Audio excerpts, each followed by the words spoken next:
Bonjour à tous. Pour savoir jouer et bien jouer, il faut savoir perdre. Bon, il faut qu'on en fasse le dos rond et c'est une grande expérience de joueur. Jouer comporte des risques, c'est pour ça qu'il faut jouer avec modération. Et actuellement, le quintet de la test, aucun regret.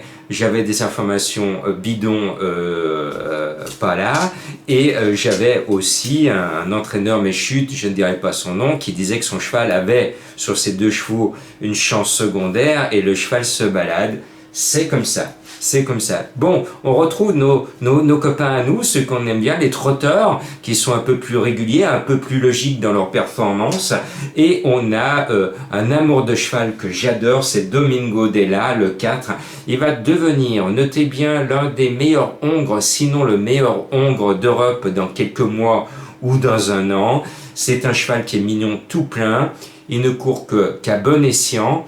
Et là, bon, il court pour gagner. Je pense qu'il mérite vraiment, encore une fois, de gagner. Et puis, il y a un cheval qui me plaît parce qu'il me rappelle une très belle anecdote qui va me permettre de vous réconcilier avec les animaux, si vous êtes brouillé avec eux, à cause de l'arrivée du quintet de la test.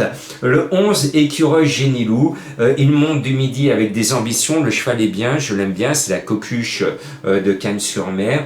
Et surtout, c'est une anecdote avec mon ami Gilles Lazur, l'ancien chef des sports de Télé Lyon Métropole, avec qui je travaillais pendant 13 ans à la télé de Lyon.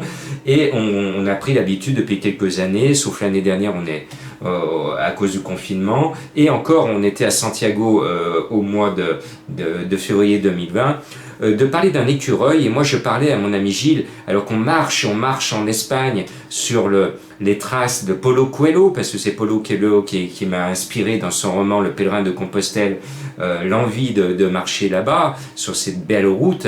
Et je discutais avec mon ami Gilles sur le chemin, et je lui parlais de l'histoire d'Assise, de Saint-François, voilà. Et je lui parlais de tous ces animaux et tout, et Gilles me dit, mais regarde, bouge pas, regarde qui tu as à tes pieds.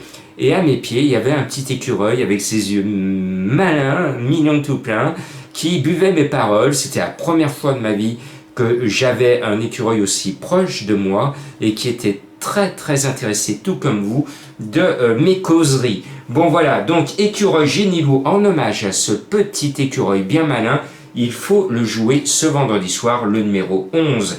Et puis, des fois c'est un soleil, des fois il nous montre sa face cachée. Vous l'avez deviné, je veux parler d'Equinox JL, le numéro 9. La dernière fois, on était tous chaud bouillant avec lui, il allait pour gagner, et patatras, il se met à la faute. Et bien là, il a exactement la même chance que la dernière fois, c'est-à-dire que bien luné, il va être là, et mal luné, pas là. Voilà, donc vous le prenez pas en base. Et puis il y a un cheval que j'aime bien, qui m'a donné raison enfin en fin de meeting, puisque je vous disais, elle va gagner sa course, elle a mis du temps à la gagner. Bon, elle l'a fait. Le 1, Elena Di Quattro, c'est Elena et son garçon Franck Nivard, auprès de qui j'ai un abonnement maintenant depuis le Prix d'Amérique. Je l'aime bien et je pense que sur sa valeur que l'on connaît par cœur, elle doit compléter la bonne arrivée. Et puis il y a Echo de Champ-le-Cy qui a une très belle chance, le numéro 5. Moi j'y crois. Et oui, c'est l'Echo. Il va vous faire gagner beaucoup d'argent, Jean. C'est un cheval que je connais bien parce que je connais bien son élevage.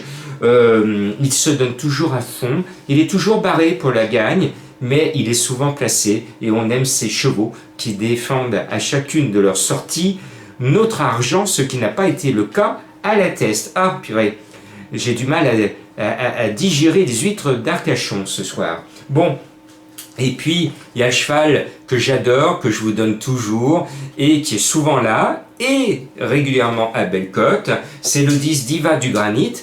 Comme d'habitude, elle est barrée pour le tiercé, mais comme d'habitude, elle peut me faire plaisir, elle va venir disputer l'arrivée, et c'est elle qui va corser les rapports d'un quintet qui semble assez proche des cacahuètes, contrairement aux grosses arrivées qu'on en a vécues ces derniers temps. Et puis le 13, Casting de Chenu espère jouer le premier rôle, entourage confiant, engagement bon, tous les feux sont au vert, et puis on va faire confiance à Madame Colombo, qui nous sort, c'est son rôle de sortir des tocards, Bon là, la cote n'est pas extraordinaire, mais c'est du plus de 10 contre 1. Le 12 de Naviva. Alors j'espère que l'on va revoir la tête du caissier, parce que pour l'instant, on ne sait plus à quelle adresse habite le caissier. Bon, ça va changer. De toute façon, c'est ça la vie du jeu, la vie d'un joueur. Il y a des périodes bonnes, puis il y a des périodes moins bonnes. Quand vous voyez que c'est moins bon, limitez vos jeux, arrêtez de jouer et attendez que ça aille mieux. Voilà. C'est comme la tempête, laissez passer la tempête et après la pluie, le beau temps. Allez, courage à vous et bonne chance.